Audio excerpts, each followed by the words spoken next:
Siempre fue una empresa yo creo que la mejor empresa de helicópteros.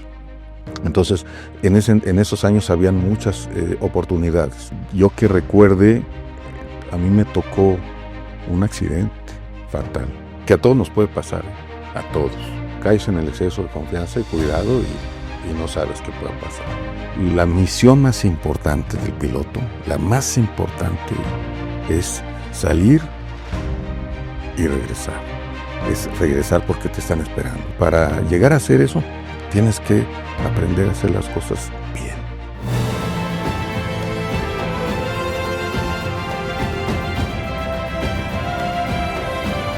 Amigos de Para Esto Son las Alas, muy buenas tardes.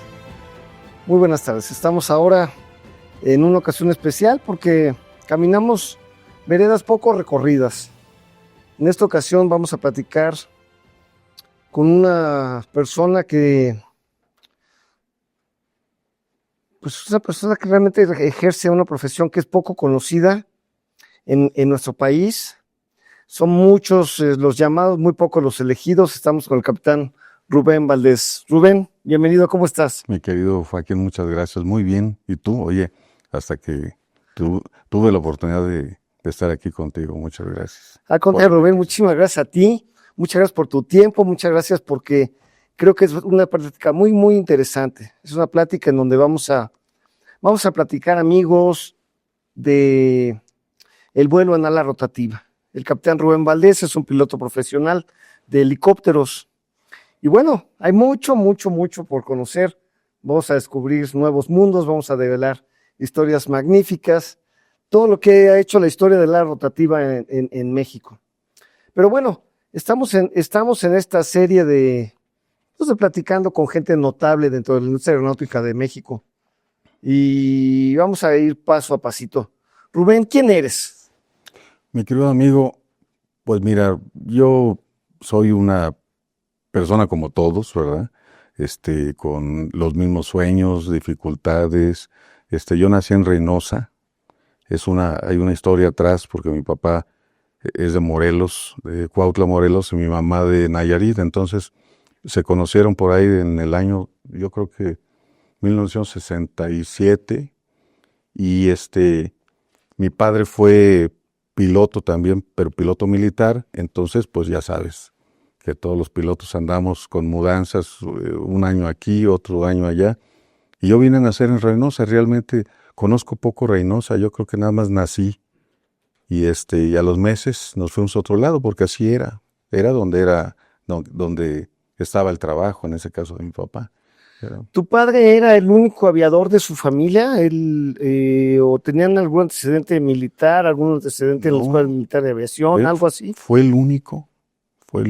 Y mi papá se hizo piloto en contra de la voluntad de mi abuelo, porque no quería. En esos años mi abuelo era, ¿cómo se le llamaba? Como, botiquero, que hacía sus ungüentos y todo eso. Y mi papá terminó la secundaria, nocturna, por cierto, y le dijo, papá, yo quiero ser piloto, y se fue a la Escuela Militar de Aviación, en contra de la voluntad de mi abuelo. ¿Sí? Jovencito, porque me imagino que entraban jóvenes, ¿no? Fíjate que no tanto, en el caso de él, sí hay un límite de edad en la escuela militar. Yo creo que entró ya de panzazo, porque por las dificultades que tenían en la familia, habían pocos recursos, y mi papá pues estudió la primaria, la secundaria, pero ya un poco ya más grande. Entonces, no sé exactamente, pero mi padre ha de haber entrado quizás, no sé, 22 años a la Escuela Militar de Aviación. Yo creo que ya es bastante grande. Ah, ok, Sí. ok. Oye, Rubén, me platicabas que tu papá era de las primeras generaciones de pilotos de helicóptero en México, ¿verdad? Sí, mi papá fue, recordemos que a los pilotos militares no se les da una licencia como tal. Entonces, mi padre estudia en la Escuela Militar de Aviación, que por cierto, hasta ahora me voy enterando que fue la primera generación del Colegio del Aire, que son las instalaciones en Zapopan, Jalisco. Ah, ok. Entonces fue generación 1959, que fue cuando se inauguró el Colegio del Aire a 1962 y sacó primer lugar en su generación. ¿De qué año estaríamos hablando? De 1959 a 1962. Ok, la generación no va en número... Es una generación, si más no recuerdo, es la generación 22. Generación 22. Es la generación 22. Okay. Y saca primer lugar en un grupo, creo que de 39 pilotos graduados, y los mandaban en ese entonces a Estados Unidos. Entonces mi padre se va a Estados Unidos, a Fort Rucker, y era todavía la época más o menos de la guerra de Vietnam y eso. Y estudia ya de 1962 a 1964, y se gradúa como piloto de helicóptero de allá. Ok, es graduado de Fort Rucker, tu papá Es graduado de la Army Aviation School. Sí. Ok. Sí, bueno amigos, porque es un dato importante porque el vuelo de helicóptero realmente como arma de combate se desarrolló fuertemente durante la guerra de Vietnam, es donde tuvo su mayor presencia. Y este lugar al que hacemos referencia, el Fort Rucker, es una base de entrenamiento, quizá la primera o la principal de vuelo de helicóptero en la Armada de Estados Unidos, ¿no? Tengo entendido que sí. Que por cierto, debe de haber un museo. Hay un museo ahora. Ahí. Sí, ahí. Y tu papá fue de las primeras generaciones, bueno, egresado de ahí.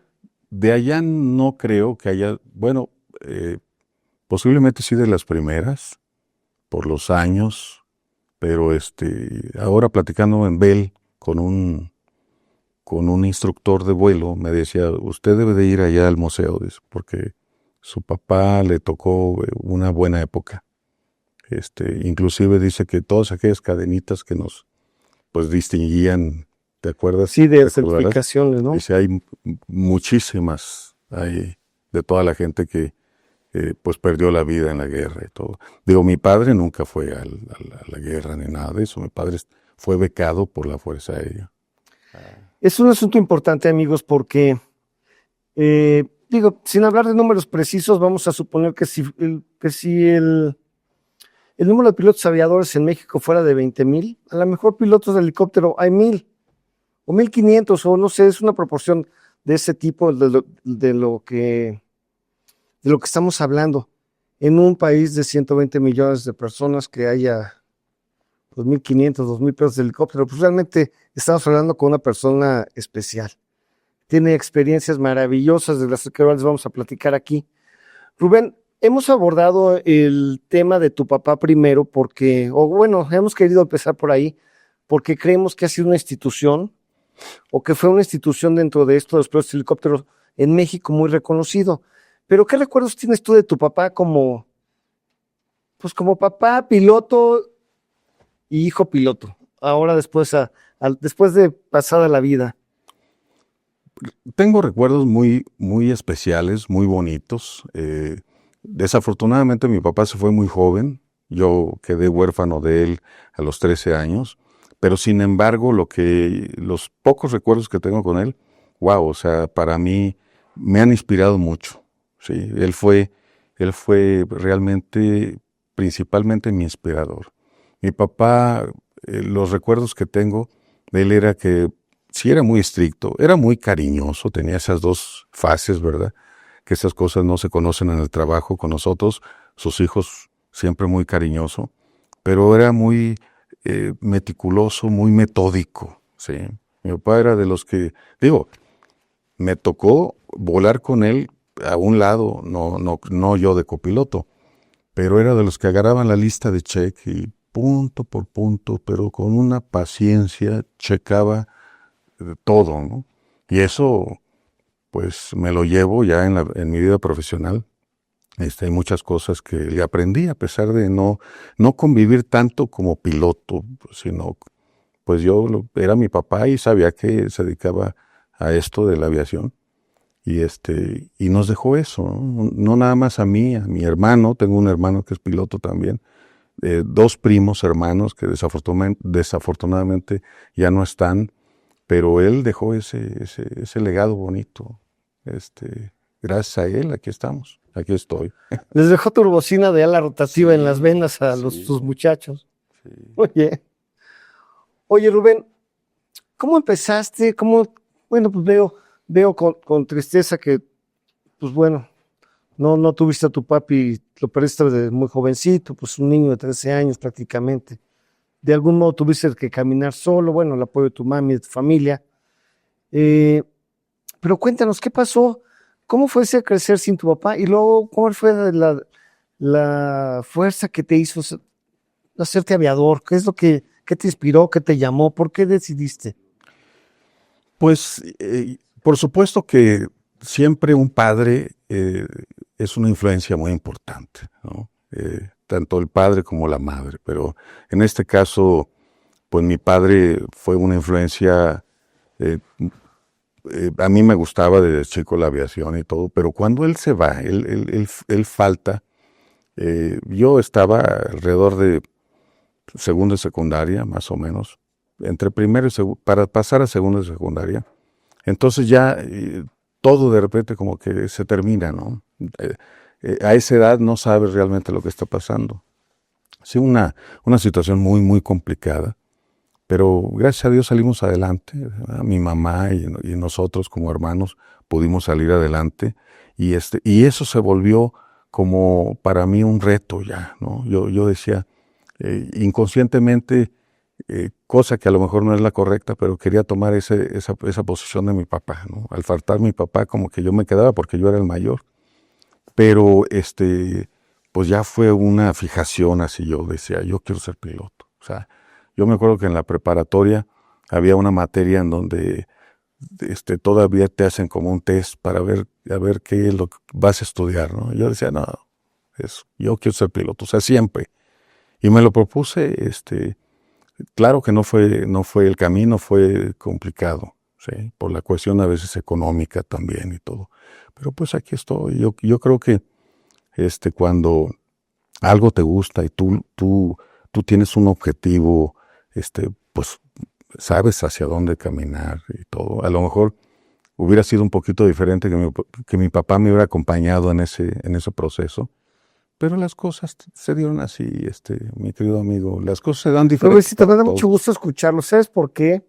Porque parte del principio de este libro precisamente es mandarle a los jóvenes un mensaje de perseverancia. Sí. Y esas palabras que acabas de regalarnos, en donde estás diciendo, caray, estuve solo, pero creí y no me desvié y al final llegué y Sí. con la ayuda de Dios y pues sabiendo hacia dónde va uno, las cosas son fáciles. Eso es muy importante, con ayuda de Dios. Yo sé que algunos son creyentes, algunos somos creyentes, pero te tomas de la mano de Él y dices, pues no me suelto, ¿no? Yo, ¿cómo lo voy a hacer? No sé, pero lo voy a hacer. Lo voy a hacer. O sea. ¿Y dónde estudiaste para piloto de helicóptero? ¿Aquí en México? Yo estudié en México, en una escuela que por cierto ya no existe, se llamaba Vitec, alguna vez. Sí, claro que sí, la conocí. Era una escuela buena. Es una escuela buena. Hizo muy buenos amigos ahí. Y ya lo que hoy en día es la Terminal 2, he tratado de buscar dónde estaba, ya estoy bien perdido porque quitaron, te acordarás del WINS y... Sí, toda esa parte que era la... Ajá. Sí, y no, ya no quedó nada. Lo que era la aviación general y ejecutiva del aeropuerto de la Ciudad de México en aquellos tiempos, que creo que salió de la Ciudad de México por ahí los 90s, por ahí, ¿no? Sí. Hoy en día realmente no sé si haya escuelas, por lo menos civiles, de helicópteros, no, estoy un poco... A ver, platícanos un poquito, ¿cómo es una escuela de aviación de helicóptero? ¿Qué ven, qué estudian? ¿Qué es la aerodinámica del helicóptero? ¿Qué es ese mundo un poquito? Pues es un poquito, yo de hecho estuve en un grupo de ala fija, porque los que estábamos estudiando, yo era el único, entonces no podían darme todas las clases para mí. Y estuve en un grupo de ala fija, y las materias que hacían la diferencia con las materias de ala fija, pues por decir un ejemplo, aerodinámica, ¿no? que aquí yo considero que también es importante tener conocimientos básicos de aerodinámica, inclusive de ala fija, para poder entender la aerodinámica del helicóptero, que es más compleja. Yo lo veo más complejo el helicóptero. ¿En qué sentido? Pues es que en el ala fija sabemos que pues tienes un ala, los fenómenos que ocurren, por decir, para explicar el levantamiento, es un poquito muy generalizado, de un perfil aerodinámico. En el caso del helicóptero hay muchos componentes que están en rotación a gran velocidad, ¿no? Entonces nosotros podemos ver de lejos un helicóptero con su rotor principal encendido y todo eso, pero no nos imaginamos realmente todo lo que está pasando en ese momento. Si nosotros, de hecho ahí en YouTube hay algunos videos ilustrativos en donde algunos han puesto hasta cámaras en el rotor principal y ves que como todos los movimientos que tiene una pala es impresionante, o sea, pasan demasiadas cosas, ¿no? Es cierto, el helicóptero tiene muchas partes en movimiento y además todos tiene que ser fríamente calibrado, milimétrico, ¿no? No hay no hay mucho. Es por eso que es tan celoso el mantenimiento del helicóptero, ¿no? Sí, por supuesto, muy sensible a todas las vibraciones que también existen en el avión, pero pues aquí por tener más componentes en movimiento, pues puedes tener vibraciones de todo, vibración desde en el rotor principal, vibración en el rotor de cola, que puede inducir hasta en el mismo fuselaje, ¿no?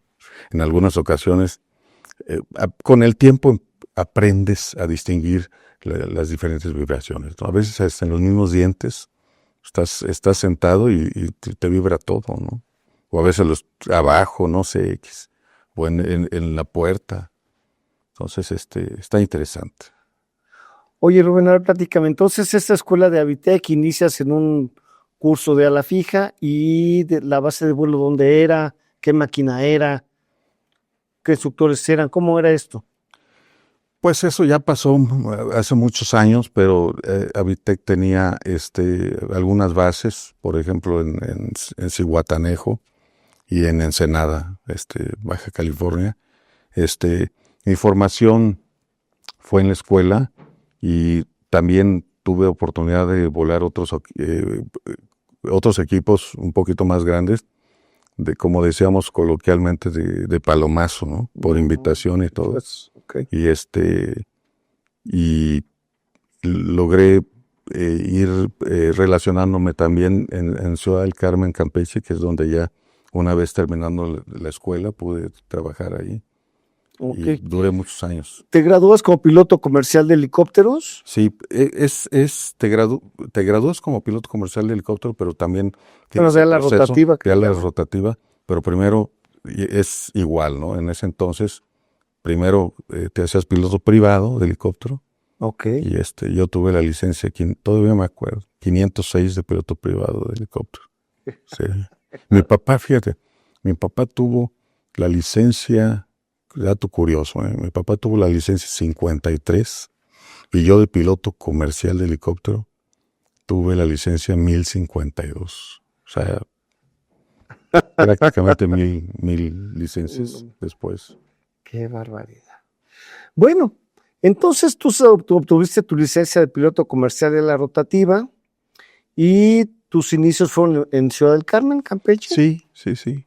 Mis inicios fueron en Carmen. Tú sabes que cuando uno termina, pues empiezas, ahora es cuando realmente empieza la batalla, ¿no? Empieza la batalla. Afortunadamente conocí mucha gente, muy valiosa en la aviación. Algunos están, algunos siguen, unos ya retirados, otros ya no están. Pero ¿de qué año estamos hablando? Yo me gradué de la escuela en 1991 y afortunadamente al año, poquito, para entrar al 92, yo ya estaba trabajando en Ciudad del Carmen, Campeche. Amigos, para dejar un poquito de antecedente o haciendo un marco de una fotografía de la situación, quiero platicarles que Ciudad del Carmen, Campeche, forma parte de las instalaciones principales de Petróleos Mexicanos, es donde se encuentran las famosas plataformas petroleras de la sonda de Campeche. Es un área donde el uso del helicóptero como transporte se convirtió en una herramienta fundamental porque ustedes hacían la transportación de la costa hacia las plataformas, ¿no? Lo que le llaman operaciones offshore, ¿no? Son operaciones fuera de costa. Costa afuera. Platícame un poquito, ¿cómo fue ese primer día en Carmen? Pues yo recuerdo con mucho... ¿Qué pasaba? ¿Qué pasaba ahí desde la mañana hasta la noche? Con mucha nostalgia recuerdo. Para empezar, el horario de entrada pues era prácticamente de madrugada, ¿no? Y cuando pasaban por nosotros, ese olor de la playa, porque pues aunque estabas en el hotel, salías del hotel y todo huele a mar, ¿no? Okay. Ese olor en la madrugada y que sabías que pues ibas a volar, pues no se compara con nada. Esa es una emoción, ¿no? Ya decir, ya estoy trabajando, ya estoy volando. Y nuestra entrada, nuestra firma era pasaban por nosotros 4:30 de la mañana para estar a las 5 de la mañana ahí. Y antes de que saliera el sol ya estábamos despegando, ¿no? Deshacer un examen médico diario, ¿verdad? Sí, pasábamos con una doctora y pues una revisión muy general. Muy general. La presión arterial prácticamente. Ok. Y de ahí a círculos bueno. Pues de ahí era todo un proceso establecido. A ver, platícanos un poquito cómo era. Pues tenías que ir a hacer tu prevuelo, ¿sí? Hacías tu prevuelo. Obviamente cuando empiezas, no sé en el caso de ustedes, pero la mayoría, pues el que hacía el prevuelo, pues era el copiloto, ¿no? Y de copiloto, pues tú tenías que tener ya todo listo y que hoy en día ya no se hace de esa manera, ahora pues ya ha cambiado mucho por los temas de seguridad operacional.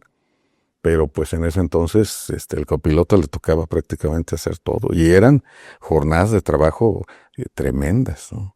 Yo me acuerdo que llegué a volar en un día aproximadamente, pues yo creo que pasadas las 10 horas en un día, ¿no? Y antes, pues aunque sabíamos que había un reglamento, pero pues te metían a volar el otro día y así. Pero yo considero que fue bueno. 10 horas con cuántos aterrizajes en un día. No, o sea, nada que ver con los pilotos de ala fija. Nosotros podíamos tener 70 aterrizajes o quizás más. ¿En un día? En un día. Sí, porque la sonda de Campeche se divide por áreas, ¿no? Y entonces en esas áreas son muchas plataformas. Tú tienes una plataforma donde estás despegando y la que vas a aterrizar la tienes enfrente. Entonces, por eso eres un chapulín ahí en el área de plataforma. Por eso es que tantos, ¿no? O sea, no estamos hablando tanto tiempo de vuelo por el hecho de que, o sea, no están retiradas las plataformas. Obvio que si te puede tocar de un área a otra, bueno, pues son 10, 15 minutos de crucero, ¿no? Pero normalmente los programas están hechos para ser eficientes, porque el trabajo consistía que se le sigue llamando cambio de guardia, que tú recoges los pasajeros en la mañana, los dejas en las plataformas satélites, unas más chicas, y ya en la tarde vas por ellos y los regresas a las habitacionales donde ellos viven, porque ellos viven allá. ¿Sí? ¿Cuántos helicópteros habrían en el área de Campeche en aquellos tiempos trabajando? Wow, pues no sé, tal vez la empresa principal, la que tenía más helicópteros que yo recuerde, era Pemex, Petróleos Mexicanos. Tenía una flota importante de helicópteros y aviones, ¿no?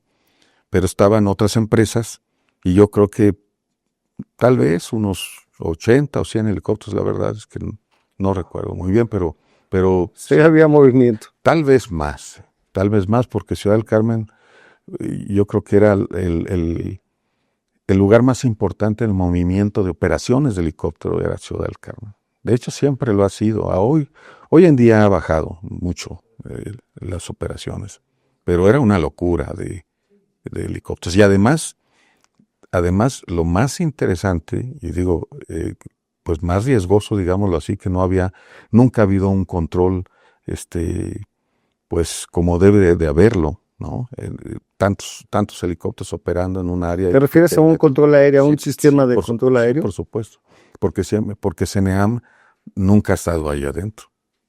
Okay. Los responsables siempre han sido Petróleos Mexicanos. Entonces tú tenías, pues ahora sí que separación visual y... Sí, claro. La secuencia, todo ustedes, dentro del mismo cuerpo de pilotos, ¿ustedes hacían el movimiento? Sí. Digo, en cierto modo. Sí, es una carga de trabajo impresionante porque aparte pues tienes que ir prácticamente contando cuántos pasajeros, cuántos suben, cuántos bajan, comunicándote con los ojos afuera porque tienes un tráfico, etcétera, etcétera. De hecho, yo que recuerde, a mí me tocó un accidente fatal de 2 helicópteros en 1997. ¿Un mid-air collision? ¿Algo? Sí. ¿Cuántos pasajeros llevaba un helicóptero de estos? ¿Eran los 412? No recuerdo bien. El 412 entró después, pero en esos años volábamos nosotros uno de Airbus, que bueno, era Eurocopter, era un Delfín. Ah, ok. Y eran modernísimo para sus tiempos, pues, ¿no? Para los tiempos, sí. Porque veníamos de los 212. Okay. El 212, pues ya helicópteros ya que estuvo en operación a finales de los años 70 más o menos. Fíjate que me acuerdo porque en Proco había un 212 y hace un ruido especial, ¿verdad? Es una pala muy alta, hace un flapeo, sí, ¿verdad? Es muy, muy particular, ¿no? Sí, muy, luego escuchas un 212 o un UH, como también los tenía la Proco, ajá, como de la guerra de Vietnam, ¿no? Sí, tiene un ruidito especial, ¿no? Sí, y después vinieron esos equipos mucho más modernos, sin embargo, no eran de cabina de cristal todavía, pero pues eran más modernos, eran rápidos, buena potencia al nivel del mar casi todos. Fíjate, Rubén, yo me acuerdo cuando trabajábamos el capitán Rubén Valdés y yo fuimos compañeros durante algún tiempo en una compañía que se llamaba Elivan y Hawk de México.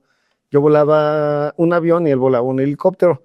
Y recuerdo que en una ocasión me invitaste, a lo mejor no te acuerdas, pero yo sí me acuerdo porque nunca lo olvidé. Fuimos en un Sikorsky, en un S-76, a esta plataforma que se llamaba, que estaba enfrente de Poza Rica, de un poquito adelante, Lancahuasa, ¿no? Sí. Y me acuerdo que aterrizamos de noche en la plataforma, Rubén. Bueno, yo estaba impactado de ver el mechero, de ver cómo, bueno, era una corcholatita en medio del mar. Caray, amigos, si ustedes pudieran, si pudiera ser posible que pudieran sentir es tan especial, de veras parece que viajáramos a otra dimensión. Qué bonitos recuerdos. ¿Cómo era eso, Rubén? ¿Cómo lo hacían de noche? ¿Qué entrenamiento llevaban?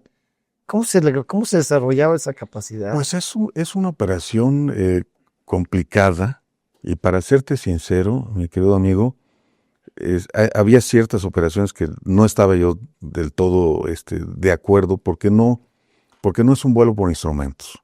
Entonces, si nos vamos estrictamente a la definición de un vuelo visual, pues tienes que tener contacto visual del terreno, ¿no? Claro. Y nosotros llegamos a volar al área de plataformas y realmente pues no tienes horizonte. Es como estar volando por instrumentos. Es cierto. Sí, es complicado. Hay vulnerabilidad en cierto sentido. Sí, afortunadamente nos tocó hacerlo, lo hicimos bien, obviamente también con condiciones meteorológicas favorables, ¿no? Pero hay zonas donde tú te metes al mar y no ves nada. Digo, yo hice muchos vuelos de noche en Ciudad del Carmen y la ventaja que teníamos allá era de que pues despegabas y desde que despegabas las plataformas, vamos a hablar de las áreas del área de Acales, debe de estar como a 40 millas de Carmen, pero con los mecheros, pues eso te daba la oportunidad de tener un poquito de horizonte y visibilidad, ¿no? Pero en ocasiones, cuando ha habido contingencias, por decir, de huracanes y todo, que muchos pilotos tienen que evacuar a la gente y hay mal tiempo y a veces de noche y todo, sí se vuelve la operación un poquito más delicada. El helicóptero, bueno, es seguro para ese tipo de operaciones. Todas estas cosas se hacen dentro de un margen operativo, dentro de las limitaciones, todo esto está, no es nada, no es peligroso. Pues sí, tiene, por supuesto que tiene su riesgo y han habido accidentes. Eh, Considero que se pueden hacer las cosas y se puede mejorar todavía el tema de seguridad para ese tipo de operaciones. Y yo considero que en México vamos por ese buen camino, ¿no? Yo siempre me ha gustado estar apegado a los temas de seguridad, ya ves que hemos platicado, pero sí, por supuesto sí se complica porque pues no tienes un controlador, digamos, de vuelo, ¿sí? Que el espacio aéreo pues no te permite, o la clase del espacio aéreo no te permite ese control. CENEAM no está ahí. Las condiciones meteorológicas a veces se complican. Entonces llega un punto que de plano dices, ya hasta aquí, ¿no? O sea, ya no podemos hacer más. Porque en México no existe un procedimiento de vuelo por instrumentos como tal en las plataformas, ¿no? Ese es el tema. Rubén, fíjate que, bueno, amigos, he querido platicar un poquito de esto con Rubén y a lo mejor la pregunta suena burda, pero tiene toda la intención porque precisamente el capitán Valdés, Rubén, ha trabajado en desarrollar un manual de seguridad para la operación de los helicópteros. Rubén, platícanos un poquito por qué te hacía esa idea de tu manual de seguridad, cómo se llama, qué transmites ahí. Es un manual, como bien lo dices, es un manual, no es un libro, es un manual de seguridad, es un programa parte del manual, porque el manual viene a ser como el material didáctico, digámoslo así, pero es un curso. Y ese curso, curiosamente, antes de la pandemia, empecé, bueno, no mucho antes, estamos hablando como en el 2000, ese manual lo empecé a escribir como desde el 2014, okay, pero como pasatiempo. Entonces escribía, borraba y todo. Y hasta cuando fui, obviamente todo es recopilando información, estudiando y todo eso. Y cuando llegó la pandemia a mí me sirvió como de terapia, porque pues me metí ya más de lleno a terminarlo. Y el único objetivo precisamente es evitar accidentes de helicópteros. O sea, han habido muchos accidentes de helicópteros. Yo considero que la mayor parte de los accidentes han sido por violaciones a las reglas de vuelo, ¿sí? Esa es mi humilde percepción. Es decir, combinar las reglas de vuelo, meterte, como lo que estamos hablando, meterte en situaciones meteorológicas adversas cuando tu vuelo es visual, se puede complicar y terminar en un accidente. Fíjate que sí, nosotros nos hacen mucho hincapié en la importancia, bueno, y ustedes también, la importancia de no combinar visual con instrumentos, claro, ¿no? Claro. Si estás visual, estás instrumentos. Platícanos un poquito de esto que le llaman los pilotos de helicóptero la curva de la muerte. ¿Qué es eso? La curva de la muerte no es más que una curvita, valga la redundancia, es una gráfica, que esa gráfica se llama altura-velocidad, ¿no? Ahora las gráficas de ese tipo van en función al peso o la altitud-presión donde te encuentres operando.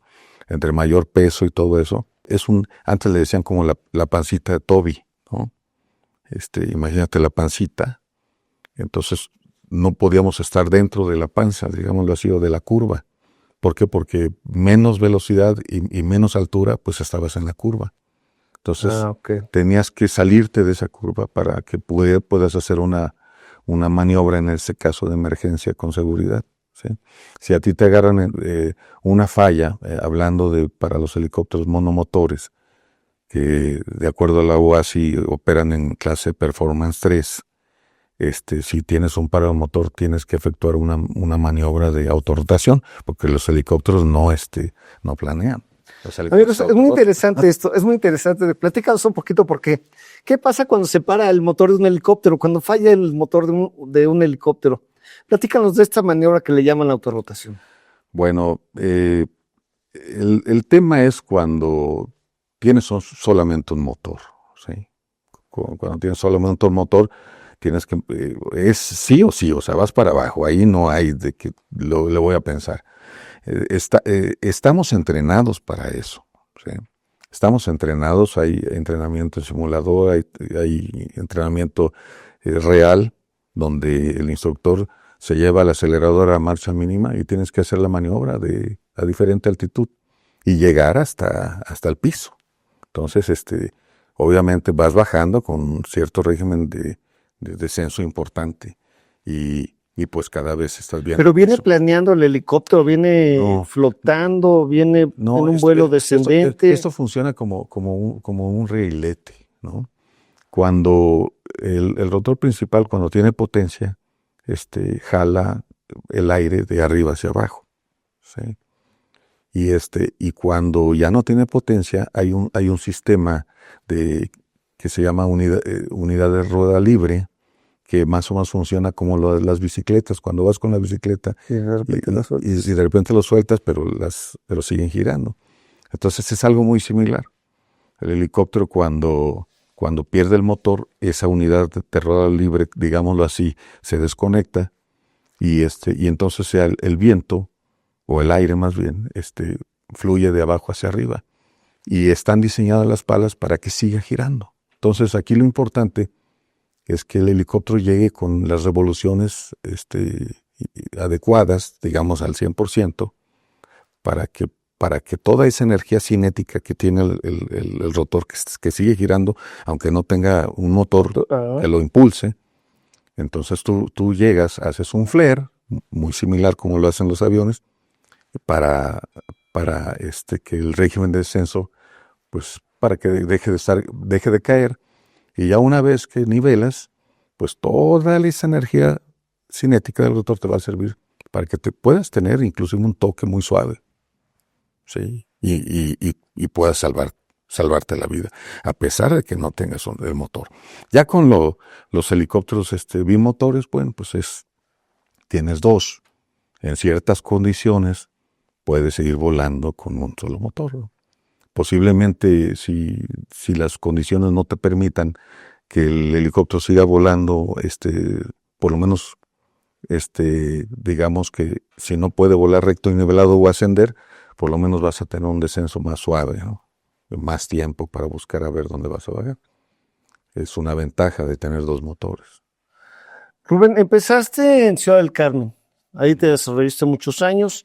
Sí. Te hiciste comandante muy joven, ¿verdad? Tengo entendido. Sí, muy joven.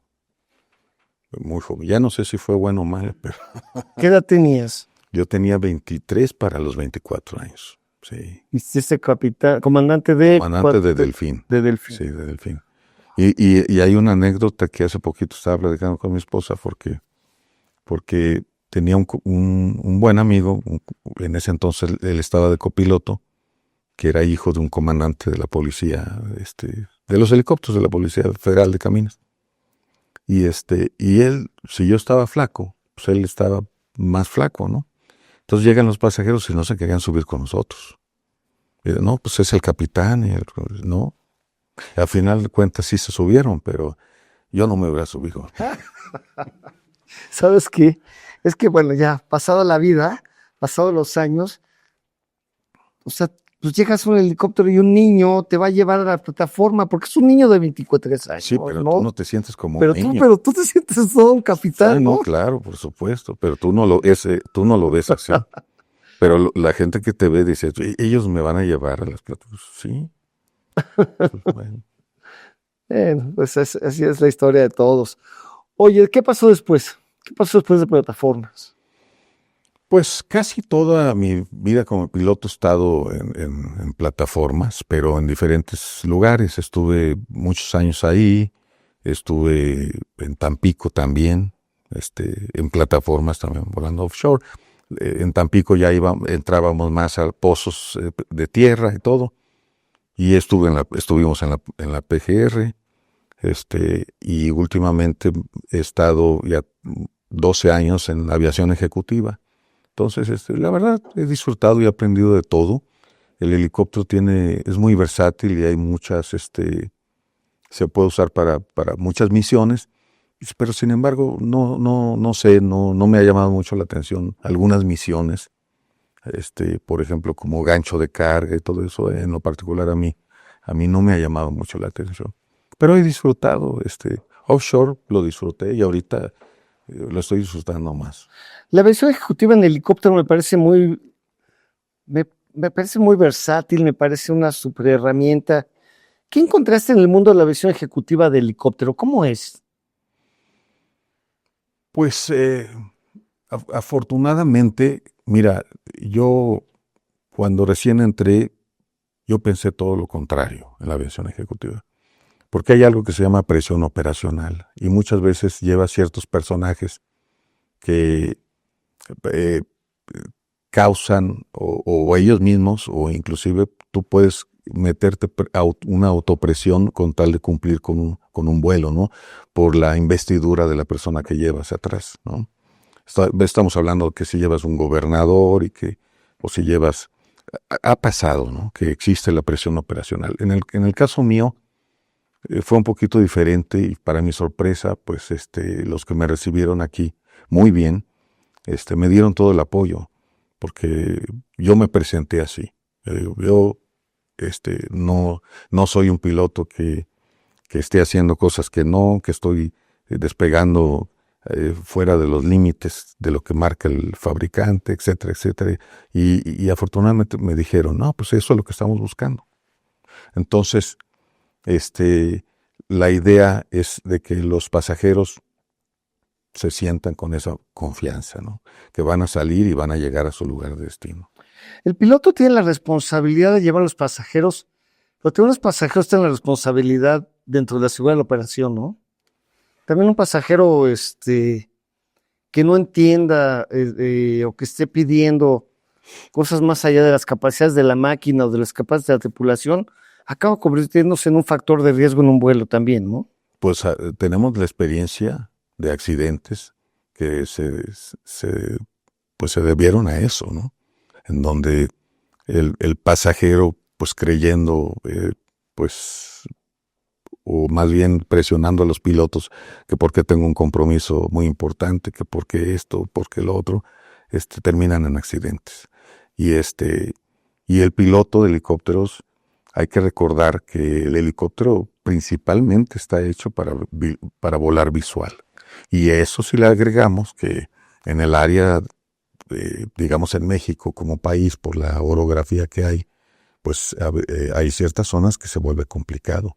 Y no hay rutas de vuelo por instrumentos. Para nosotros se nos vuelve complicado como helicópteros por varios factores que hay que tomar en cuenta, que también es la formación de hielo, que la mayoría de los helicópteros no tienen sistema anti-ice en el rotor principal, en el rotor de cola, y también oxígeno suplementario.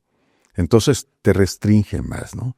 Que a diferencia de Estados Unidos, que es un país que la orografía es diferente, puedes estar volando a 4,000 pies y no tienes ningún problema, ¿no? 2,000 pies, aerovías de 3,000 pies, cosas así. Pero si aquí te subes a una aerovía que está mínimo de aerovía 16,000 pies, pues ya como helicóptero, aunque tengas digamos, ese equipo ya moderno, autopilot y 4 ejes y todo, pues sí te puedes meter en problemas por esos factores que te menciono. Rubén, hay muchos jóvenes pilotos de helicópteros nuevos. ¿Cómo es el mercado del trabajo de los helicópteros en México? Un joven que sueñe con hacerse piloto de helicóptero, ¿qué puede esperar? Pues mira, a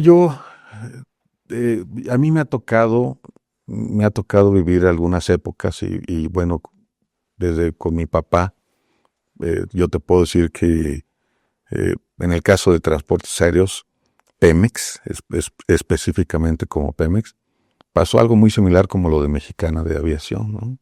Nosotros, ¿cuándo te ibas a imaginar que fuera a pasar eso con Mexicana de Aviación? Lo mismo fue con Petróleos Mexicanos, ¿no? Todo el mundo se sentía seguro, pues los pilotos que trabajaron, yo no estuve en Pemex, pero siempre fue una empresa yo creo que la mejor empresa de helicópteros Entonces, en esos años habían muchas oportunidades para los pilotos de crecer, era una escuela. Realmente fue una escuela Petróleos Mexicanos para muchos. Y buenos salarios, buenas prestaciones, tenían todo, ¿no? Cuando termina Transportes Aéreos Pemex, si mal no recuerdo, en 1994, pues han ido cambiando algo las cosas. Esto no quiero decir que si un joven quiere ser piloto de helicópteros y tiene ese sueño, yo le diría, sigue tu sueño, o sea, sigue adelante, o sea, la aviación o la industria ha tenido altas y bajas, como todo, ¿no? Como todo.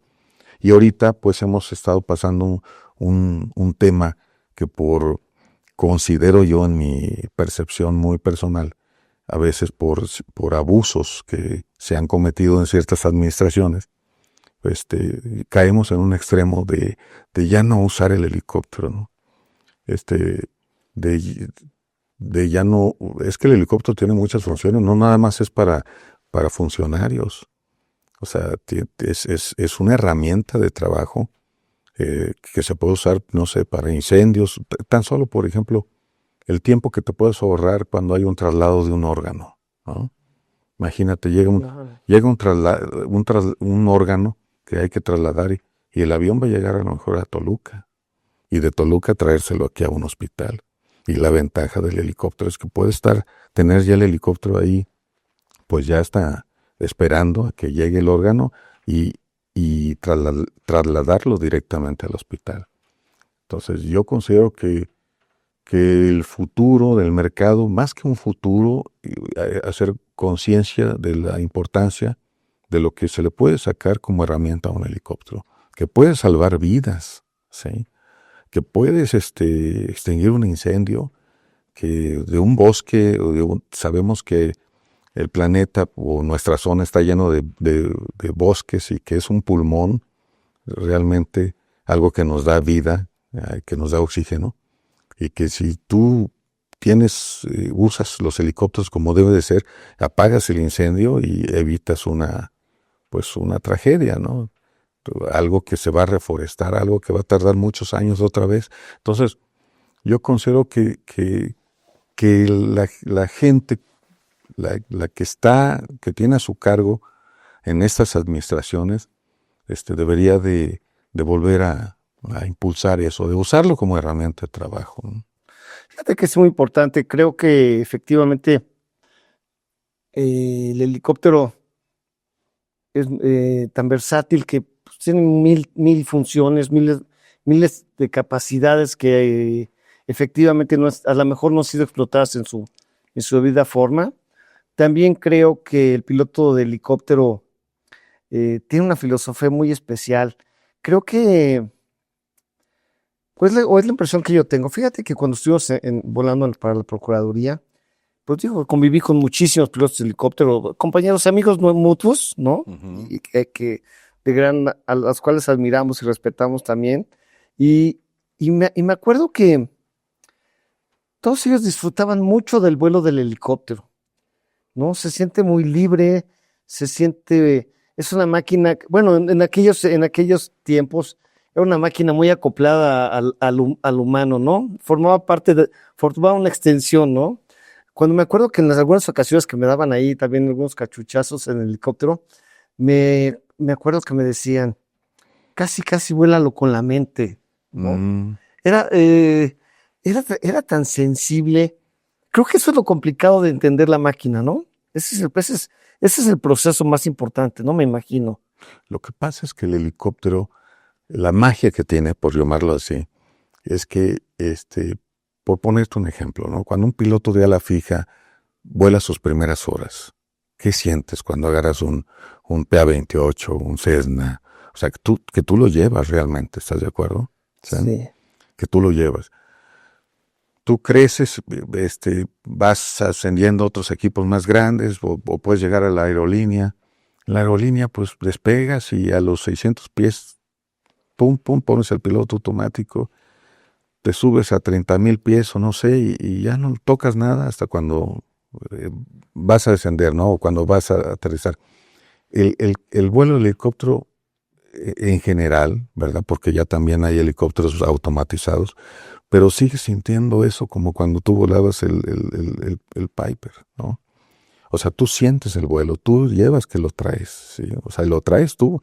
Bueno, ni siquiera es, ahora ya que es con cables, ¿no? El fly-by-wire y todo eso. Pero en el caso del helicóptero, no. El helicóptero sí hay, Bell precisamente tiene un helicóptero ya grande fly-by-wire. Pero la mayoría los vuelas son mecánicamente con su sistema hidráulico y todo eso, pero tú lo vives, tú vas volando. Mira, yo tengo ya muchos años volando y sigo disfrutando el paisaje cuando vuelo, porque lo ves todo, porque vuelas mucho más abajo, ¿no? Y lo aterrizas y lo aterrizas tú, como cuando empezaste, ¿no? Qué padre, ¿no? Qué padre. Oye, Rubén, ¿qué mensaje les darías a los jóvenes que vienen?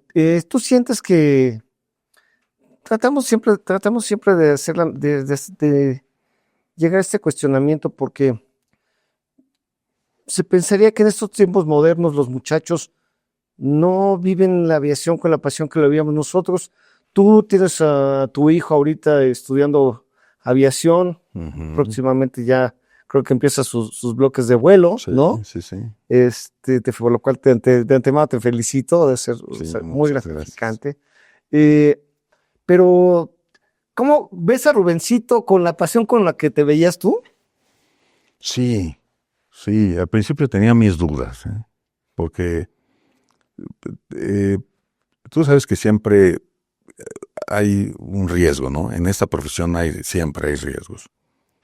Y cuando ya hablas de tus hijos, dices, wow, o sea, como que dices, ay, sí, porque es muy bonito que diga, ay, mi hijo también logró sus sueños, piloto aviador y todo eso, pero en ese proceso, pues hay un riesgo, y yo creo que cuando te gusta algo tienes un compromiso, y yo a mi hijo sí lo veo comprometido, porque no nada más se conforma con lo que recibe en la escuela, sino que se mete, investiga, ve. Ahora, hoy en día los chavos tienen muchas herramientas que a nosotros no nos tocaron, ¿no? O sea, yo hubiera querido, por ejemplo, meterme a un canal de YouTube y decir, a ver cómo se vuela, o no sé, alguna información. Sí, estos flight simulators modernos que te ponen en la máquina prácticamente, ¿no? Sí, entonces, en el caso de él, yo considero que le apasiona también, le apasiona. Eso es bien importante. Y yo el mensaje que le daría a los chavos es se vive solamente una vez. Una vez. O sea, digo, yo sé que hay gente que cree en las reencarnaciones y todo eso, pero no estamos hablando de eso. Yo lo que me refiero es que tu vida, tu vida, haz lo que te gusta. Si tú quieres eso, realmente estás convencido de que eso es lo que quieres y te quieres dedicar a eso, que tú digas, wow, o sea, voy a trabajar y todavía me pagan, ¿no? Entonces, y pues lo disfrutas, lo gozas. Fíjate, a mí me pasa así como lo estás diciendo, y a ti también, ¿no? Sí, por O supuesto. sea, creo que no recuerdo un vuelo donde diga, ching, tengo que ir a volar, ¿no? No, a mí, sabes que en la aviación ejecutiva de repente dejas de volar, o algunos días, ¿no? Pues porque no hay operación. Pero me pasa de que, oye, me avisan que tal día tienes vuelo. Yo me siento con la emoción porque viene mi vuelo. Y no nada más es la emoción, sino que hago mi planeación, checo todavía lo que tengo que checar, a ver cómo va a estar más o menos el pronóstico meteorológico y todo eso. Entonces, tengo haciendo mi planeación desde el día antes de mi vuelo. Entonces, cuando llega mi vuelo, pues por supuesto que lo disfruto, y no nada más lo disfruto, trato de hacerlo como, yo lo comparo así, mira, mi querido Joaquincito, como cuando un médico entra a un quirófano, ¿sí? No puedes llegar a improvisar con un paciente a decir a ver si esto funciona o si esto no. Ahí viene una cosa muy importante que me gustaría dejarle a los jóvenes, es que si tienen esa pasión y eso, que se comprometan, pero que se comprometan con la seguridad, que se comprometan a no hacer cosas fuera de lo que está establecido, de lo que establece el fabricante, a no hacer cosas fuera de los procedimientos que la autoridad misma aeronáutica ha puesto a través de muchos años para aumentar la seguridad. O sea, ¿por qué? ¿Por qué lo digo, mi Joaquín? Porque aquí en las capacitaciones que hemos dado con el curso de seguridad, yo pienso que la misión más importante del piloto, la más importante, es salir y regresar.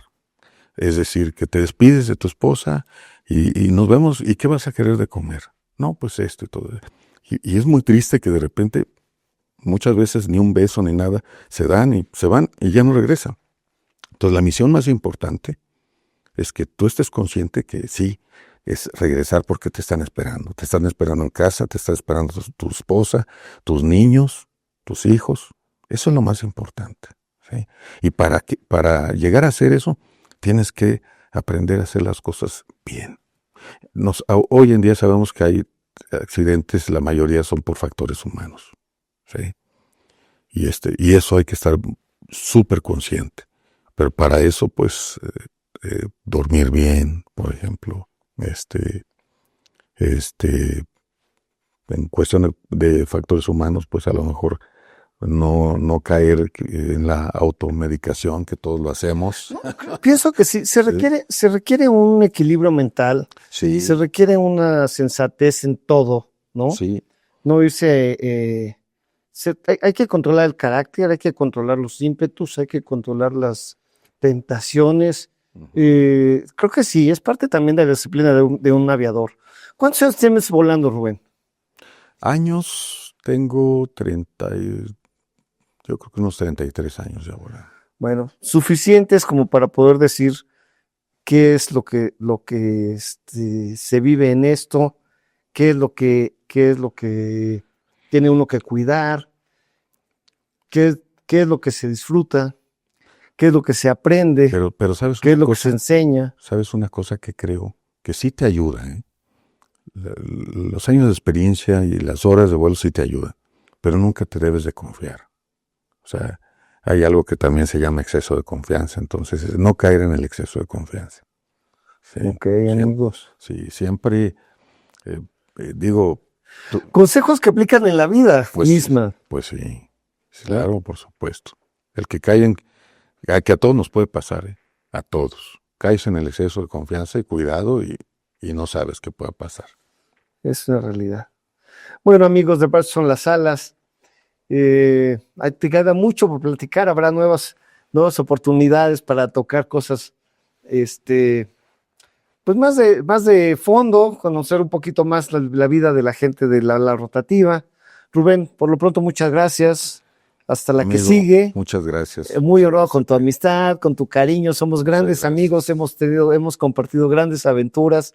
Ha sido un placer, de veras. Placer es mío, mi querido Joaquín.